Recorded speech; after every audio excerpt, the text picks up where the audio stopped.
super tender bites of beef coated with pepper and a beautiful sauce. This is my version of Cambodian pepper beef. Wow, this has got to be one of my favorite ways to eat an awesome cut of steak, right up there with like steak frites, with Thai crying tiger beef. This one you might not have heard of. It's not as commonly known as those others, but it really packs a punch with flavor. All right, let's get into the flavor part. And I'm gonna be using some Cambodian Kampot pepper. So Kampot is a region in Cambodia that is prized for this production of the pepper. So it's got to be from that region to be Kampot pepper. Looks like regular black peppercorns, but it has a really beautiful floral fragrance and aroma, and it's kind of got a milder bite than a very harsh pepper bite. Look, if you can't get Kampot pepper, just go ahead and use regular black pepper. Do try and find it online if you can. It's really good. I want to freshly grind it.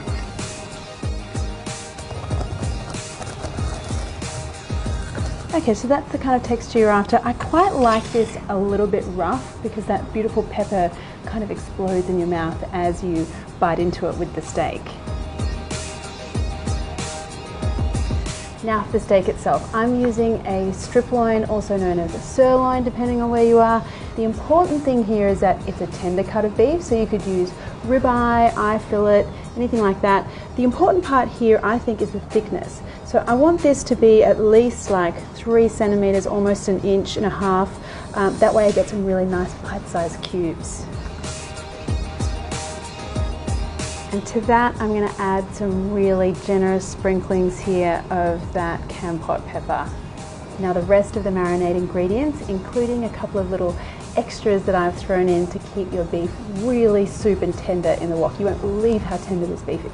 All right, first up, oyster sauce, soy sauce,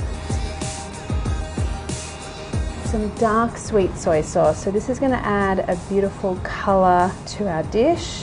And now the special ingredients. One is corn flour. So this is going to not only help to thicken up the sauce so it beautifully coats each piece of beef, but it also provides a little bit of texture on the outside of the beef, making it really silky smooth in your mouth. And some baking soda. The baking soda is going to help with browning and keeping the beef really super tender. So they're my 2 little tricky ingredients that will make all the difference. And then finally some garlic. Give everything a mix.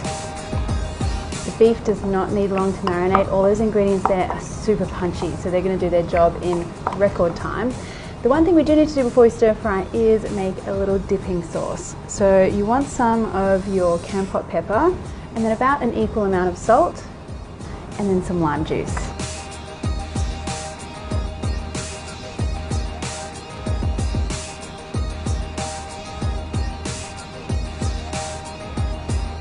Give that a mix, and that is going to be a beautiful peppy dipping sauce for the end. Now the other secret to keeping your beef really super tender here is you want some punchy heat, really high heat. I want to see this wok smoking before I put any oil in there. If you're using a large non-stick frying pan or a cast iron skillet, that's good too. Just get it hot. A little bit of oil. I want to swirl that around in my pan. And now the beef goes in.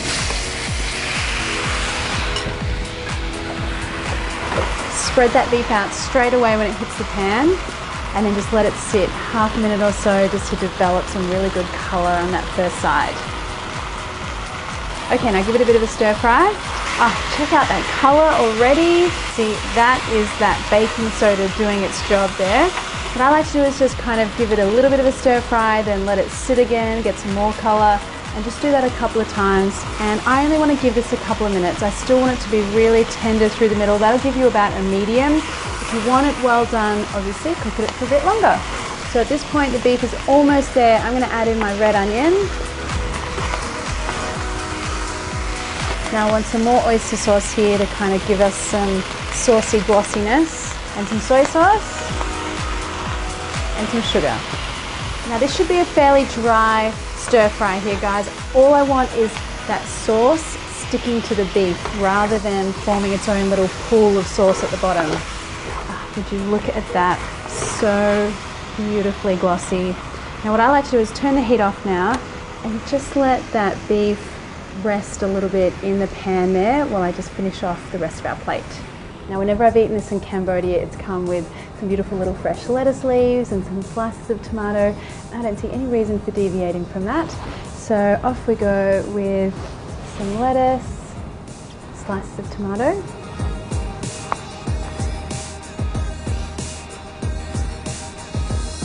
And then that beautiful beef.